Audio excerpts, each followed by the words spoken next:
So, I want to talk with you about Instagram and marketing specifically, and how to begin to stop selling, getting more social, and therefore making more sales, even though that's not the primary goal for this part of marketing. When someone says to you, "What do you do?" what do we answer with? Now, we normally answer with the job title, and you think it just goes back and back and back. And we are predisposed to define ourselves in our business and not to define our audience. So when we're kids, we're asked, what do you want to be when you grow up?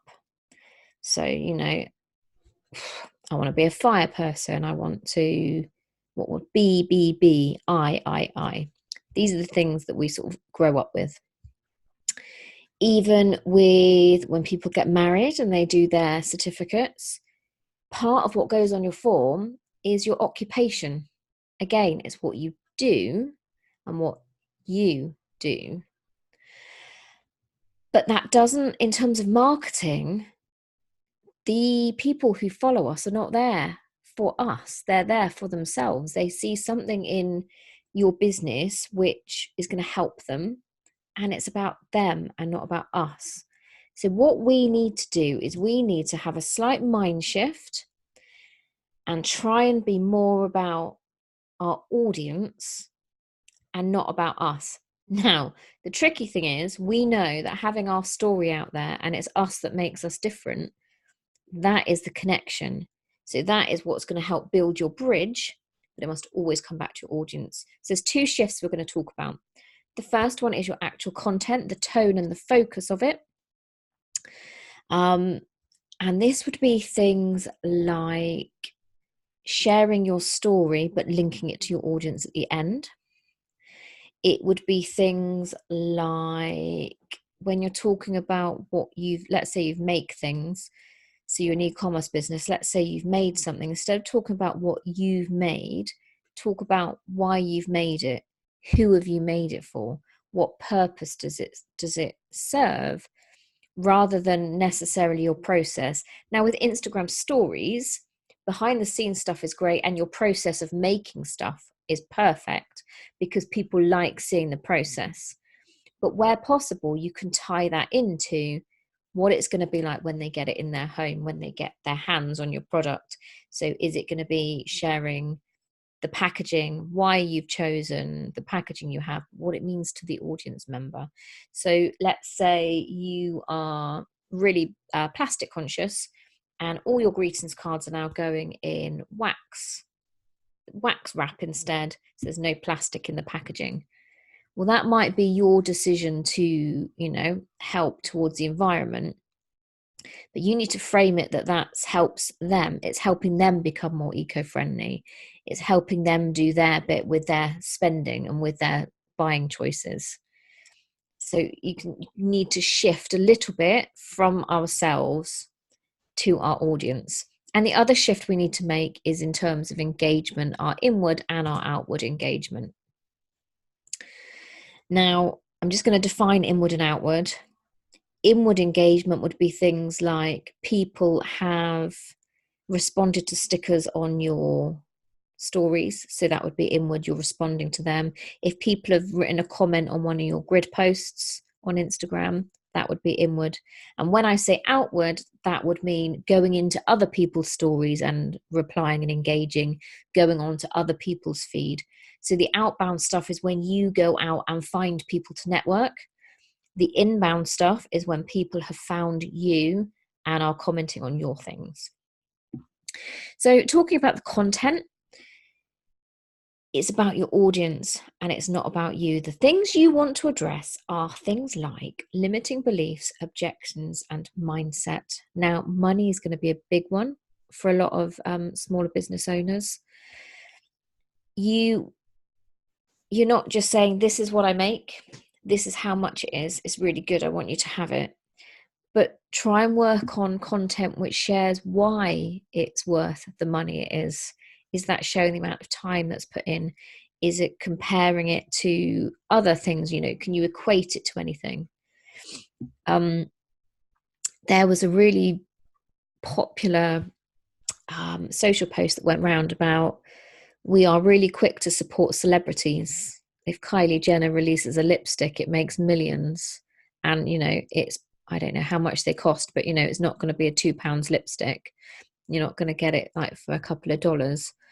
And people are quick to buy that. And they're not so quick to support their friends. So we need to find a way to build that support that other people have. And that might be framing your products alongside others. Now, some people, they do that by creating like a gift guide, and they'll put their products alongside someone else's in sort of a really visual PDF way that gets downloaded and shared amongst other people. But it might just be something like you're making your product and you then do a behind the scenes about what other people are doing. So what are the other big brands doing which you fit into? We all are unique, we're all special, but in terms of what we offer and our products, a lot of the time there are similar things out there. And if we can find those connections to, validate the fact that our products are worth this, and we're not just, it's not just overpriced. We can find those connections. It helps break down those barriers and lets people think, oh, okay, well, they do it, and yeah, that's fair, and I've seen that before. And getting rid of those objections before you even start trying to sell them the product and the price. Do you see what I'm trying to get at? We're too quick, and I'm definitely guilty of this, especially when I started out in my first business making greetings cards. I would share a design, say, this is my latest design and this is how much it is and this is where you can get it. But I didn't do any pre-work. I didn't pre-frame the product for them at all. So as an example, men's greetings cards, they are notoriously tricky to get right. But let's say if I've designed one, I would just frame it as, new release, new launch, men's designs. They cost £6 and you can get them here. What I didn't do was have some series of social posts saying, aren't more masculine designs really tricky? What are your favorites? I didn't share them from anywhere else. I didn't address the fact that I was solving the problem. I just put the post out. I didn't pre-frame it. And had I have pre-framed it that it was so difficult to find great cards, if I'd have put the social proof by putting up some reviews and then said, and this is my design on it, I really like it because, and my dad loved it because, and then put the price at the link at the end, I think you would get more traffic. Those objections are already gone. They already know they have tricky people to buy for. They already know it's worth the money because you've done the pre-work with the quality. They're more likely then to purchase. And it's the same with if you're a service-based business too. We know we need to invest in ourselves, but we know how hard it is to get the income. So you need to work on the mindset and helping them through that. And what you're doing is considering all of your content on Instagram as part of your funnel. Now, funnels can sound kind of daunting and scary, but essentially it's just how you guide people with your content online. So, for example, tomorrow I'm going to be coming into the group and doing a talk about my new membership that's launching in January. The talk tomorrow doesn't sell anything. It's just about helping people get through Christmas with their content. But at the very end, I may share a link to the next step, which then leads them somewhere else. And practical ways you can do this would be at the bottom of a blog post, you might have 3 links to other blog posts that are helpful in the same topic. You have your opt-in form, and in then one of the following emails you say, if you liked the opt-in, like the lead magnet, the freebie that you got, if you really got some value from it, why don't you consider this? and you send them, and you have a central point where all of this traffic needs to get sent to. It could be your website, especially e-commerce. That's probably your ideal endpoint. List building is another key one, because once you get people on your emailing list, you have much more chance of reaching them with your content. And if you're service-based and you run something like a course, that's your endpoint. That's where you're funneling people to. So yes, you can write down fully complicated funnels, but you don't need to begin with. You can just consider all of these things you write as a funnel. So when you write your content, you need to consider, does it help their limiting beliefs or their objections to what I want to sell? Does it help get them in the mindset for buying what I have to offer? And when I make this post, even if it's not a selling post, does it guide them somewhere else? Now, granted, if you're doing something like a quote post, it doesn't need to go somewhere else. But as an overall umbrella strategy, your social media needs to take people somewhere. Now, I was listening to a video from Vanessa Lau recently, and she simplified it and clarified it really well. And I want to share that with you today. You, in terms of social media, your organic, free social media that anyone can get, you are going to talk about the what and the why. What's important? Why is it important to that person? But when you sell the solution or the how, so in terms of courses, your course is the paid one. For me, my membership is the paid one. Those are my steps to the how.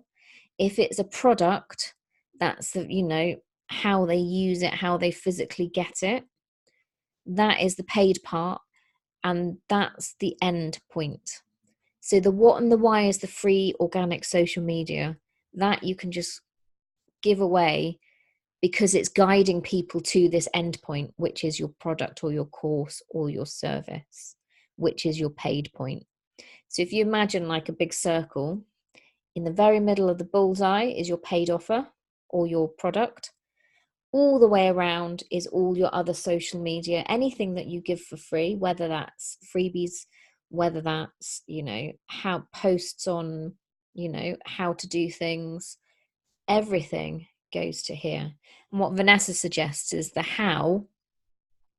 We give away free value too much in terms of the steps and the how. What we need to do is break down the barriers more in that social media.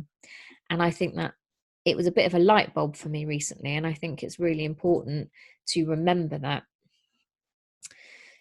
Now, that is just an overview. Of course, we get into more detail at a later date, but those are the big takeaways in terms of content.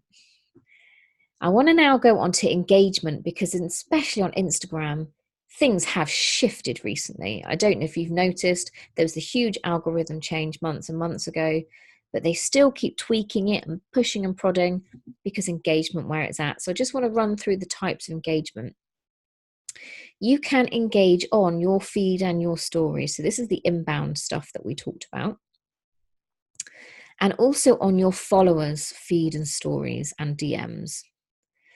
A word of warning about DMs. It's great when you get in people's DMs. Through their stickers, through their questions, through their polls. If someone replies to one of your stickers, you can set up the conversation in the direct message that way.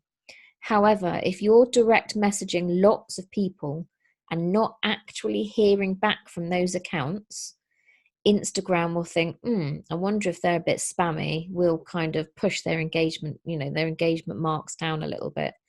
And you may feel a drop in your account, because it's just DMs are another marker as to how engaged you are. And if you're never getting anything back, it's going to drop. So the best way, personally for me at the moment, this may change, but at the moment, I feel like the best way to get into DMs is by using your stories, asking lots of questions to get the responses and speaking to people that way, and finding other people's accounts, going onto their stories and finding a way to set up the conversations that way. I just think that makes more sense to me. People you follow is another one, because those people will be people you want to engage with.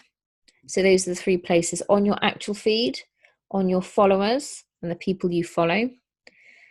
Now, there's also account-based marketing, and this is where you go out and search for accounts which you think would benefit from following you. So for me, I would go out and find accounts with either coaches or other marketers, because that's a lot of who I target, and strike up conversations that way. Now, what I don't recommend is the follow unfollow method. Some people still do it, but it just feels a little yucky, and it's like fishing.